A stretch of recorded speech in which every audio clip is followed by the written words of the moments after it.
অত্যন্ত পুষ্টিকর একটি খাদ্য, সবাই করেন বাড়িতে, কিন্তু আমি একটু স্বাদটা উল্টে পাল্টে দিতে চেয়েছি। হ্যাঁ, মাটন চিজ অমলেট।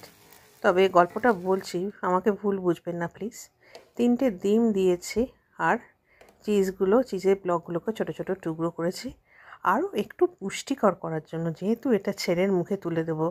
ও ভীষণ নানা রকম জিনিস উল্টে পাল্টে খেতে চায়, বাচ্চা তো, তাই স্বাভাবিক। তো একটু টমেটো কেটে দিয়েছিলাম, টমেটো তো স্বাস্থ্যের পক্ষে ভালো। এবার খুব অল্প তেলেই ডিমটা ফাটিয়ে নিয়েছি। অমলেটটা যেহেতু চড়া আছে, একটু ভাজছিলাম, তো যখন পাশগুলো তুলে দেখলাম যে ধারগুলো বেশ লাল লাল হয়ে গেছে, কিন্তু ওতে তো পুষ্টিগুণ প্রায় বজায় থাকবে না বললেই হয়। ডিমকেই যত কম আঁচে খাওয়া যায় ততই ভালো, তাই একটু নরম করে ভেজে দিলাম। হ্যাঁ, অবশ্যই আঁচটা কমিয়ে দিয়েছি, সিমে কাজটা করেছি, বারে বারে হালকা হাতে নাড়াচাড়া করছিলাম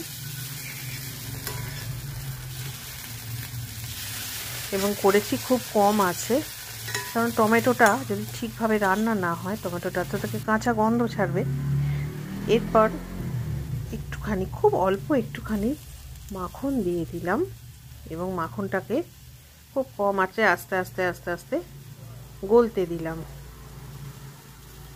এরপর আবারও হালকা হাতে নাড়াচাড়া করে গেলাম। ভালোভাবে মাখাবার পর অবশ্যই একটু গোলমরিচ হজম করতে সাহায্য করে, স্বাদ গন্ধ বাড়ায়, এটা তো আমরা প্রায় সকলেই জানি, তাই একটু গোলমরিচ অ্যাড করলাম। আরও একটু মাখন দিলাম গার্নিশিংয়ের জন্য। ছেলে তো পরে খেয়ে বলেছিল, মা খুব সুন্দর হয়েছে। অবশ্যই এটাকে আপনারা রুটির ভেতর পুরেও দিতে পারেন।